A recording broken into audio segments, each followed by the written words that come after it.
Hi, welcome. Enjoy the content, subscribe, and turn on notifications. Owen always believed he knew Harper better than anyone else in the world. 15 years as a paramedic had taught him to read people quickly, spot lies under pressure, and notice signs others missed. But apparently, all that experience hadn't helped him one bit when it came to his own wife. For 8 years of marriage, he'd fully believed in the transparency Harper preached, in their honest late-night conversations, and in the future they planned together. She always said secrets were poison to any relationship, and Owen completely agreed. That's why, when his niece Zoe showed up at his house that Thursday afternoon pale-faced and trembling, he couldn't immediately process what he was about to discover. Zoe was 17 and had always been close to Owen. She saw him as the cool uncle, the one who didn't judge, who really listened. So when she rang the doorbell at 3 in the afternoon, Owen opened the door smiling, expecting maybe a request for a ride or advice about some school drama. But her expression was different.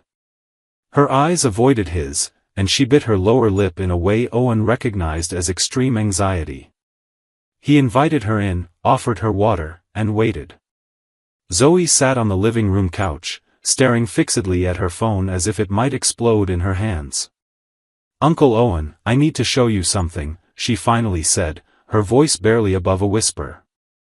"I didn't want to have to do this, I swear. I thought hard about whether I should or shouldn't, but I can't stay quiet. It wouldn't be fair to you." Owen felt the first knot tighten in his stomach, that instinctive sense that something was terribly wrong. He moved closer and sat beside his niece. Zoe took a deep breath before handing him her phone, already open to the photos on the screen. What Owen saw in those images made the world around him blur for a few seconds. There were 3 photos. In the first, Harper sat on a couch Owen instantly recognized, laughing with a glass of wine in her hand.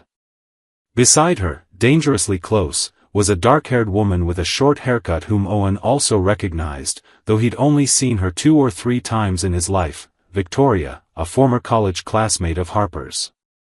The second photo showed the 2 women even closer, Victoria's hand on Harper's face in a gesture that left no doubt about their intimacy. The third photo was more explicit, showing them kissing, completely absorbed in each other, oblivious to the rest of the world.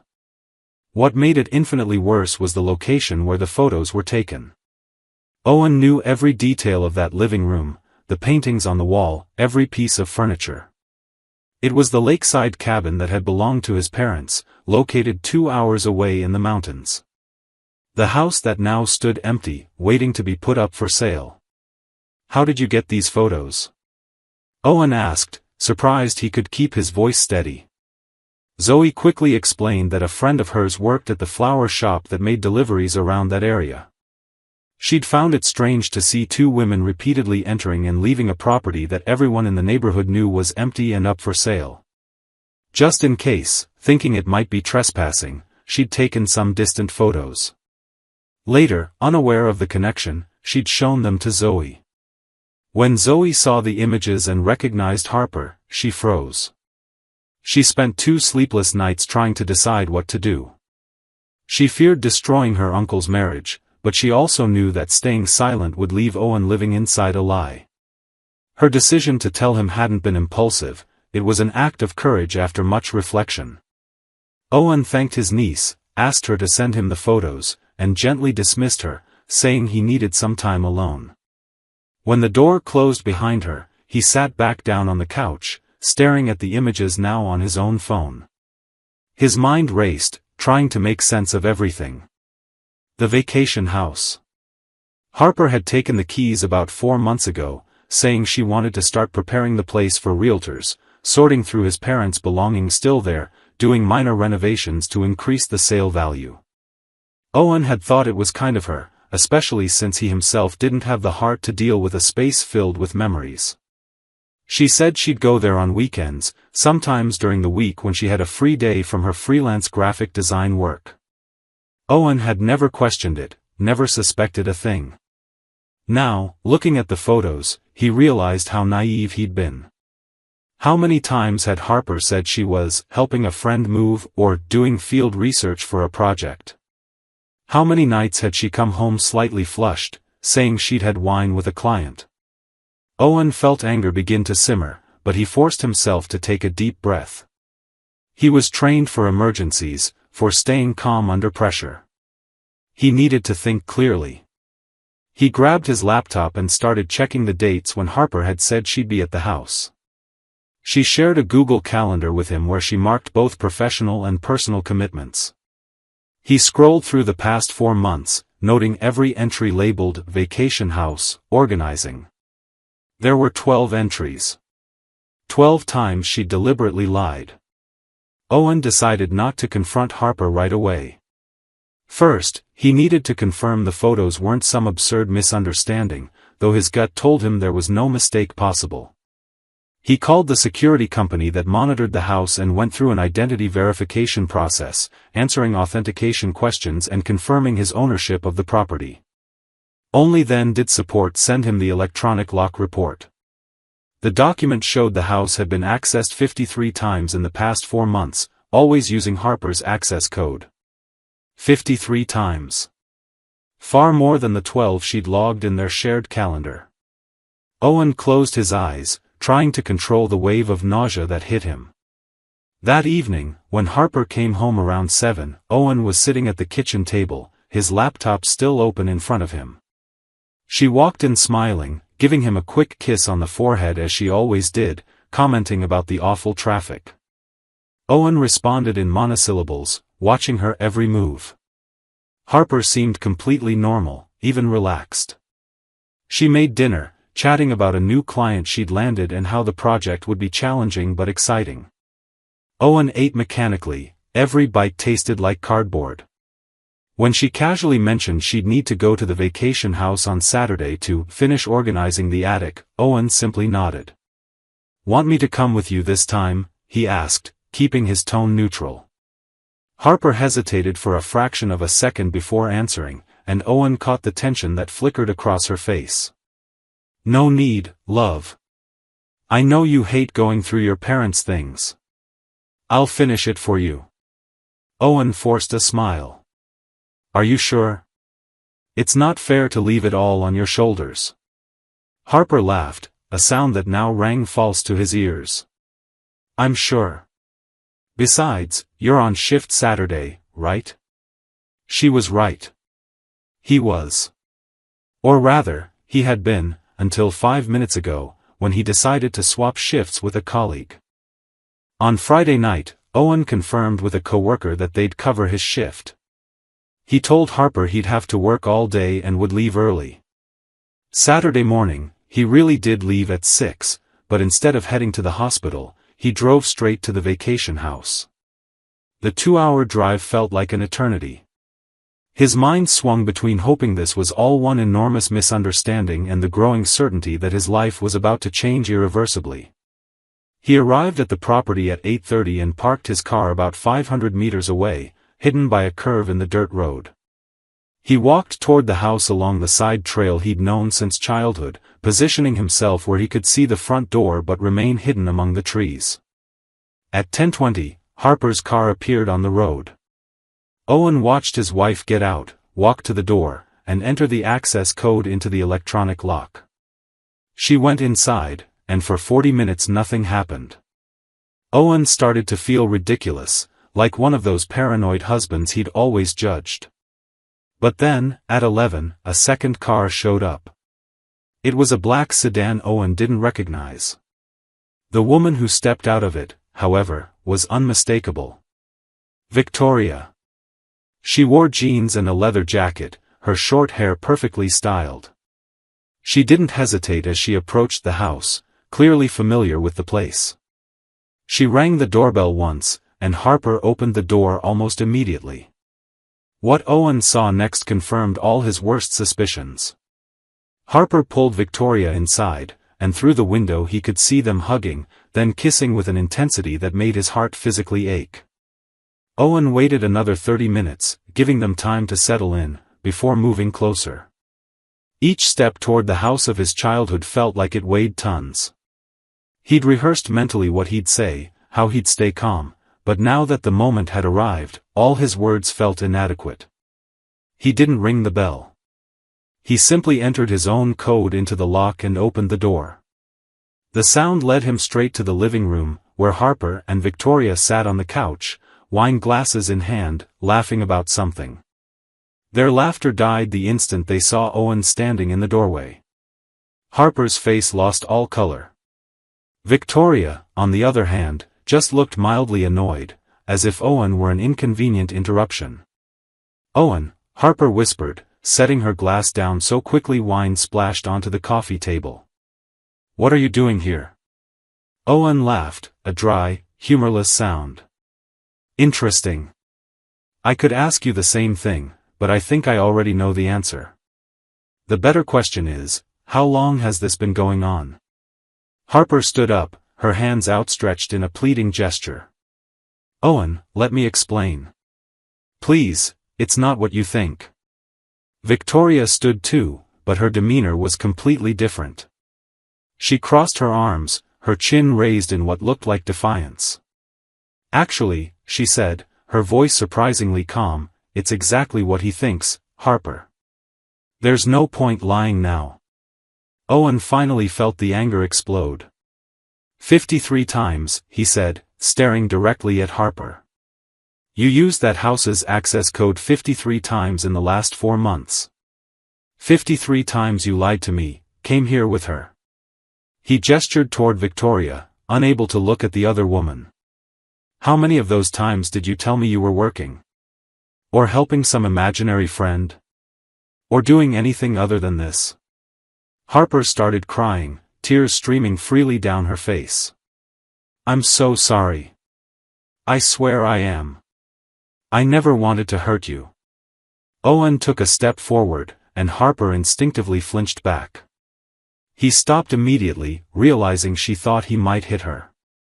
The thought disgusted him. "I'd never lay a hand on you," he said, his voice low but firm. "No matter what you've done. But you owe me an explanation. A real one, not this 'it's not what you think' nonsense." It was Victoria who spoke first. "Sit down, Owen. This is going to take a while." There was something in her tone that made Owen hesitate, a layer of complexity he hadn't expected.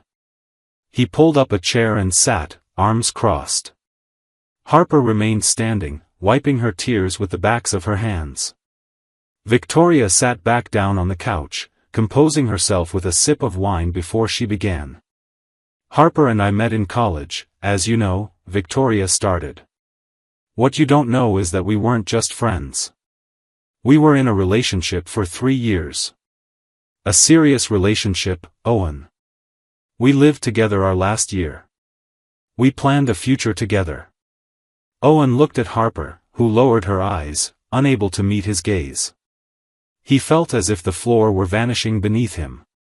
"So you're a lesbian?" he asked, his voice hoarse. Harper shook her head. "Bisexual, I think. I don't even know anymore." Victoria continued, relentless. "Harper's family is ultra-conservative. Extremely religious. When they found out about us, it was hell. Her family put intense emotional pressure on her to end the relationship. For months they tried to correct who she was, a trauma that marked her deeply. Eventually, Harper gave in.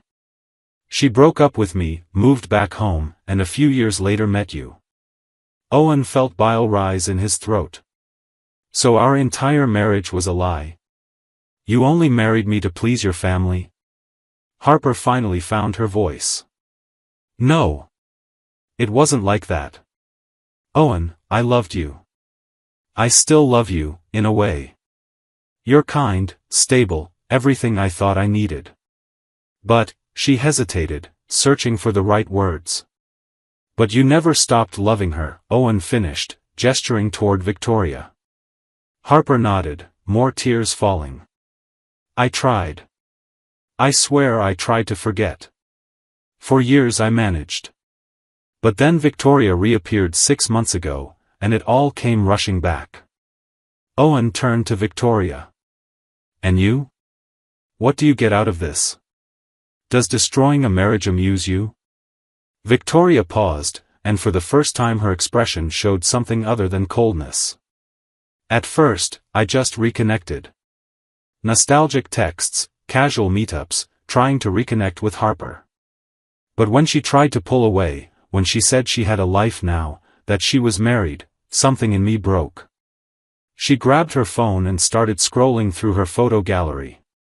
The photos I have of us, hundreds from college and now, were just memories at first. But then I started using them differently.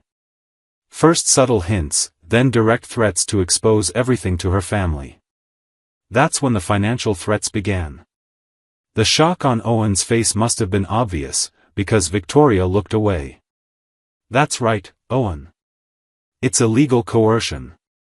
I'm not just the other woman, I've been exploiting this situation. Harper's been coming here not just because she wants to, though that's part of it, but because I'm forcing her. She's already transferred almost $30,000 from your joint account to me over the past 4 months. Small amounts you wouldn't notice, but they add up. Owen looked at Harper, searching for denial, for any sign Victoria was lying.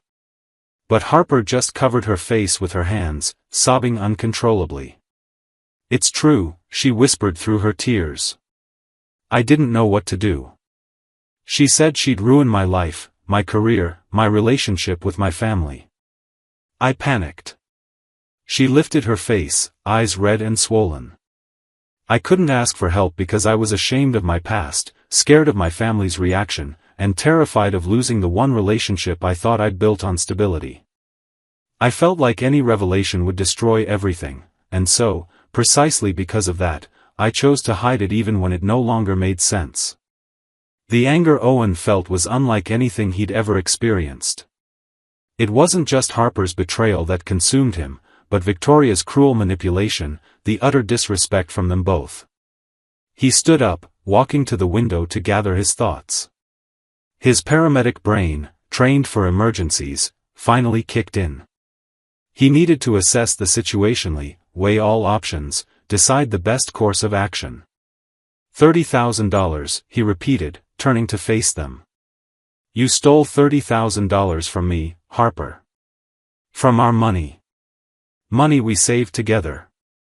Harper tried to approach him, but Owen raised his hand, stopping her. No. You don't get to touch me right now. He looked at Victoria. And you think you can keep taking money from us indefinitely? Victoria shrugged. Why not? Harper has a lot to lose. And now you do too, Owen. After all, what kind of man lets his wife get blackmailed? What kind of man doesn't notice he's being robbed right under his own nose? Imagine what your colleagues would say. The paramedic who can't even keep his own house in order. The jab was calculated to wound, and it did. But Owen didn't take the bait. Instead, he pulled out his phone and started dialing. What are you doing? Harper asked, alarmed. Owen ignored her, waiting for the call to connect.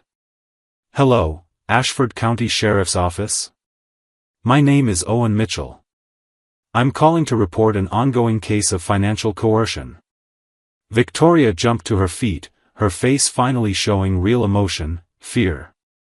You can't do that, she yelled. The photos will leak anyway. Owen covered the phone's microphone. Do whatever you want with the photos, Victoria. Harper will have to face the consequences of her own choices. But you won't keep stealing from me. I can promise you that. He returned to the call, giving the address and basic details about what was happening. When he hung up, he turned to Harper. You have 2 options. You can cooperate with the police, admit you were coerced, and testify against her, or you can choose to protect the person who put you in this mess and face charges as an accomplice. Your choice. Harper was hysterical now, alternating between begging for forgiveness and panicking about the police arriving. Victoria made moves as if to leave, but Owen positioned himself in front of the door, keeping his distance. He firmly, but without aggression, asked her to wait for the police, reminding her that fleeing would only make things worse. Victoria, realizing she was cornered and that running would only worsen her situation, returned to the couch, arms crossed in furious silence. The roughly 40 minutes until the police arrived were the longest of Owen's life, just about as long as it took to drive to the property. Harper kept trying to explain, to make Owen understand the pressure she was under, the fear she felt. But every word just deepened the wound. It wasn't just the sexual betrayal that hurt, though that was devastating. It was the systematic lying, the manipulation, the theft. It was the realization that the woman he'd shared 8 years of his life with was a complete stranger. When the officers finally arrived, Owen gave all the details clearly and concisely. He showed the bank transfers in the banking app and presented the threatening messages Victoria had sent Harper, messages Harper had saved in a separate email out of fear. After hearing from all parties and reviewing the evidence, the officers took Victoria in for formal questioning. Harper wasn't arrested, but she was told she'd need to give a detailed statement in the coming days. When they were alone again in the house, the silence was deafening. Harper made one last attempt. "Owen, please. I know I ruined everything. I know I don't deserve your forgiveness. But there was so much pressure, so much fear. I didn't know what to do." Owen looked at her, really looked at her, maybe for the first time in months. He saw a broken, frightened, lost woman. Part of him wanted to comfort her, to hold her like he used to. But the larger part, the part still bleeding from betrayal, knew that would be a mistake. "You could have told me the truth," he said calmly. "At any point during these 8 years, you could have been honest with me, about who you really are, what you really want, about Victoria when she reappeared. But you chose to lie, again and again. And when you had the chance to stop the blackmail, when you could have come to me so we could get help together, you chose to steal from me and keep lying." He paused, making sure every word was weighed. "I would have helped you, Harper. Even if you'd told me about Victoria, about the affair, I would have helped you deal with the blackmail. Because that's what partners do. But you took that choice away from me. And now, I can't trust a single word that comes out of your mouth." Harper collapsed onto the floor, sobbing. Owen picked up the house keys from the table where she'd left them. "I'll file for divorce on Monday. You can stay in the house for now. I'll go to a hotel. My lawyer will be in touch."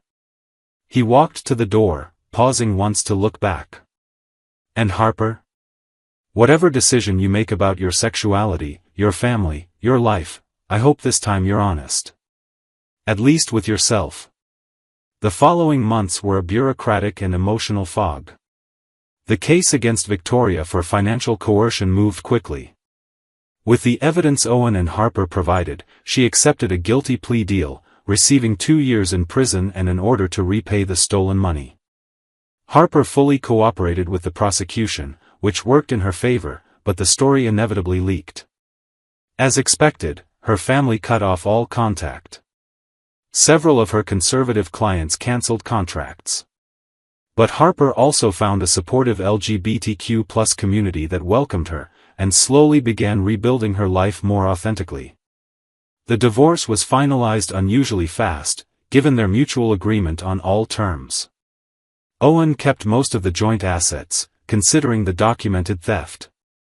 The vacation house was finally put up for sale, and Owen used part of the proceeds to make a significant donation to an organization that supports victims of financial coercion and threats. It felt appropriate. 9 months after that fateful Saturday at the Mountain House, Owen was at a cafe near the hospital where he worked when he saw Harper for the first time since signing the divorce papers. She was with a group of friends, laughing at something someone had said. Her hair was shorter now, dyed a reddish shade she'd always wanted to try but never had the courage for. She wore bolder, more colorful clothes. Against all odds, she looked genuinely happy. Their eyes met across the cafe. The encounter was accidental, but this time Owen realized something different. He was ready. He didn't feel the weight that had accompanied him through the divorce. There was no anger, no longing, just a quiet acceptance that this chapter of his life had ended the way it needed to. Harper hesitated, clearly unsure whether to approach. Owen gave a small, neutral wave of acknowledgement. She walked over to his table, hands in her pockets, defensive posture. "Hi, Owen," she said softly. "Hi, Harper. Are you okay?" She nodded. "I am. Better than I've been in a long time, actually." "And you?" Owen considered the question. Was he okay? He'd been in intensive therapy, working through the betrayal and trauma.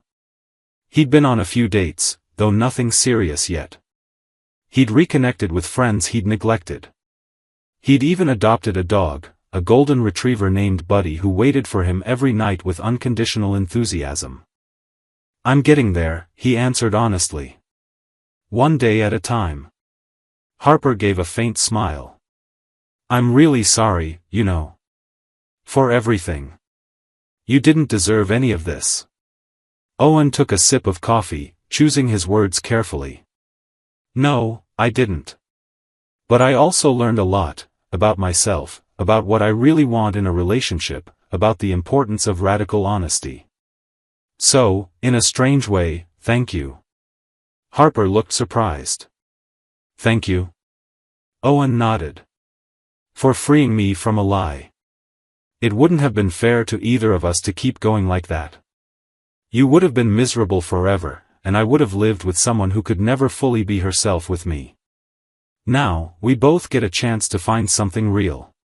He paused. "Are you seeing someone?" Harper blushed slightly. "I'm getting to know someone. A woman. It's new, but it's honest.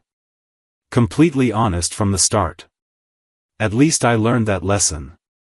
Owen felt a pang that might have been jealousy, but it was quickly replaced by genuine relief. "I'm happy for you, Harper. Really. Everyone deserves to be who they truly are." They talked for a few more minutes, catching up on surface-level details of their lives. When Harper said goodbye and returned to her friends, Owen watched her go, feeling a strange sense of closure. It wasn't happiness, exactly, but it wasn't the sharp pain he'd carried for months either. It was acceptance. It was peace. That night, Owen sat in the small patio of his new apartment, Buddy lying at his feet. He thought about the journey of the past months, how his life had been turned upside down by 3 photos on his niece's phone. He thought about how he'd stayed calm as his world collapsed, how he'd chosen the law over personal vengeance, how he'd given Harper a chance to redeem herself even when she didn't deserve it. He picked up his phone and sent a message to Zoe. "Thank you for having the courage to tell me the truth. I know it wasn't easy for you. You saved me from years of lies. I'll always be grateful." The reply came almost instantly. "I love you, Uncle. You deserve someone who loves you for real, with no secrets. That person will show up." Owen smiled, putting his phone away. Maybe Zoe was right. Maybe there was someone out there who could love him fully, honestly, without reservation. But even if there wasn't, he'd learned something valuable. He didn't need someone else to feel whole. He had his integrity, his career, his loyal dog, his supportive family. He'd faced one of the worst betrayals possible and come out the other side stronger, wiser, more self-aware.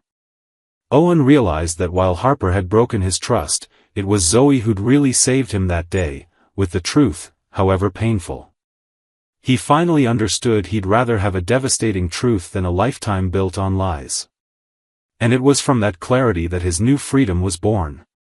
Owen's life was no longer the comfortable fantasy he'd thought he shared with Harper. It was more complicated, more uncertain, but it was real. And for the first time in a long while, he was at peace with that. The future was open, full of possibilities he could barely imagine. And now, whatever path he chose, he'd build a life that was solid and true.